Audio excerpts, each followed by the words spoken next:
It's Friday night. Your paycheck just hit your bank account. You smile. Finally.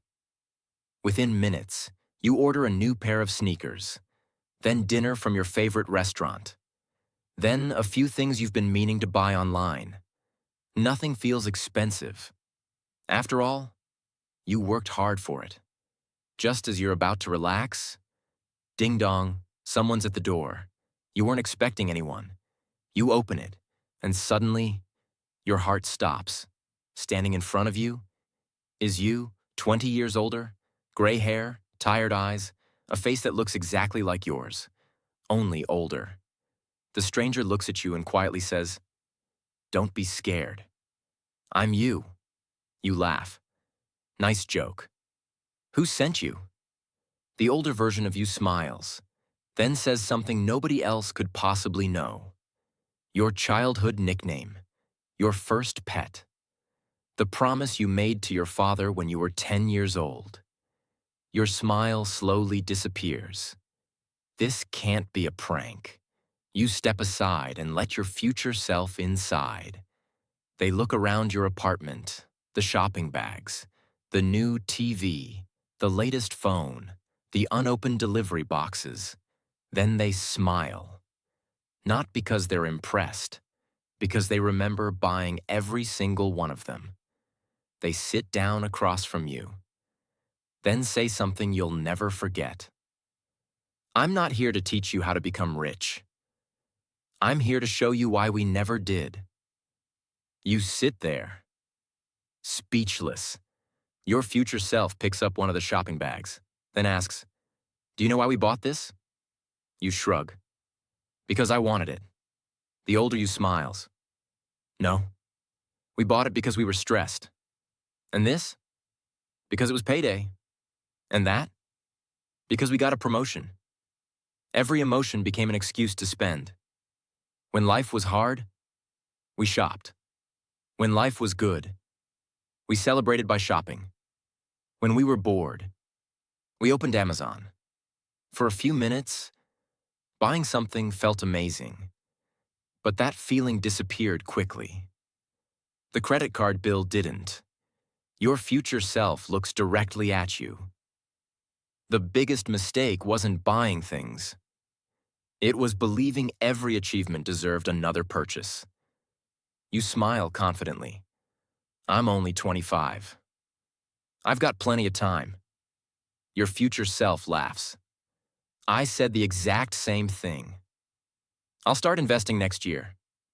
I'll save after my next raise. I'll build an emergency fund later." Years passed. Nothing changed. Because there was always another reason to wait. Another vacation. Another expense. Another excuse. Then one day, 40 arrived. And suddenly, time wasn't working for us anymore. Your future self quietly says, "The perfect time never came. The only thing that came was regret." Your future self walks toward the window. The room becomes silent. After a long pause, they ask, "What would happen if you lost your job tomorrow?" You answer without thinking, "I'd find another one." The older you slowly nod. "That's what I believe too." Then they tell you something that sends chills down your spine. When I lost my job at 38, I had less than 3 weeks of savings. 3 weeks. After working for more than 15 years. Everything changed overnight. Bills kept arriving. Rent was due. The car payment didn't stop. The credit card companies didn't care.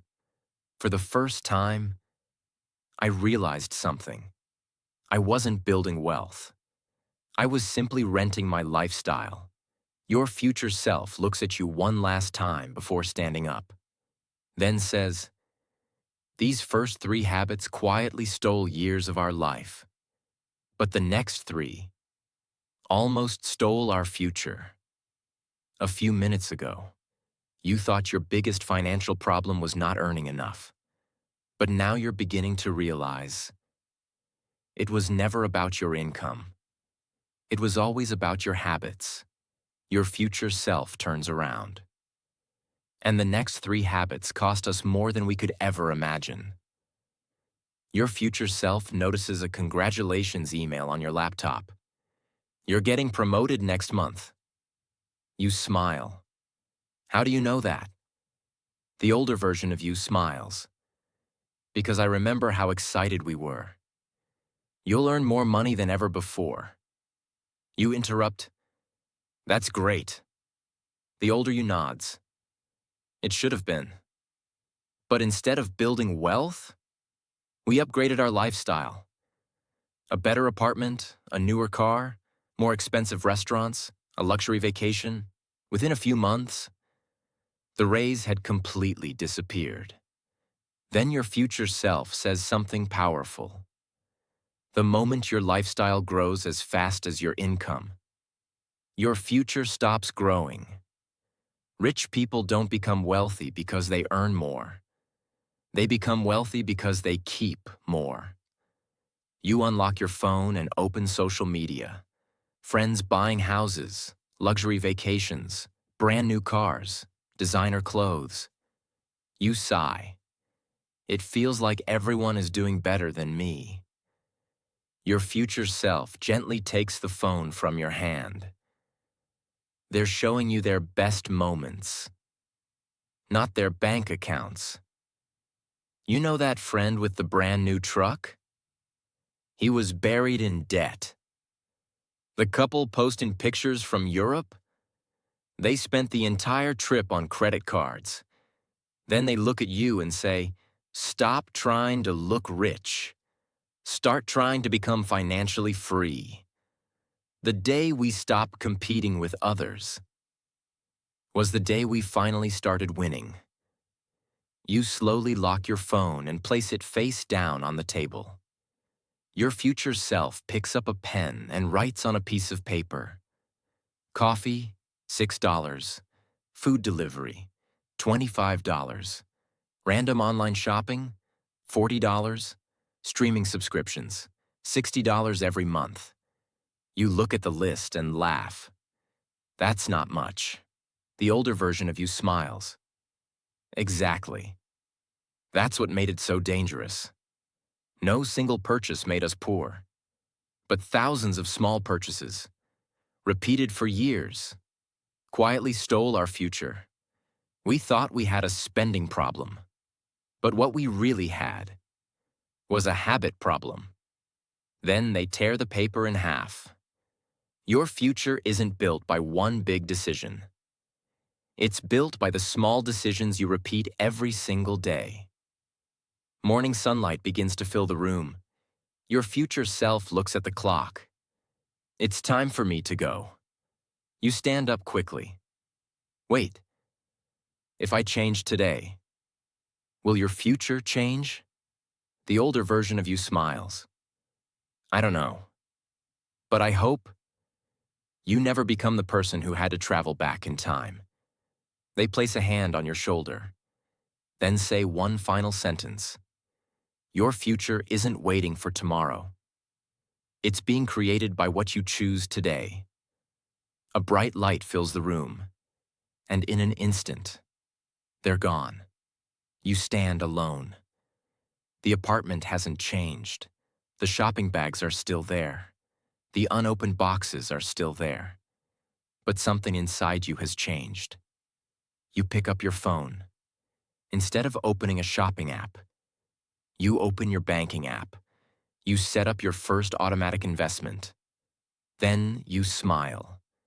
Not because you bought something new, but because, for the first time, you chose your future over your present.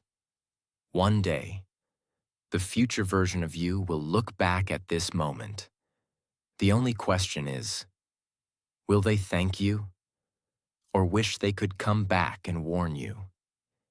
If this story made you think differently about money, let me know in the comments. Which habit are you going to change first? And if you enjoyed this video, don't forget to like, subscribe, and share it with someone who needs to hear this. Because wealth isn't built in a single day. It's built by the choices you make every day.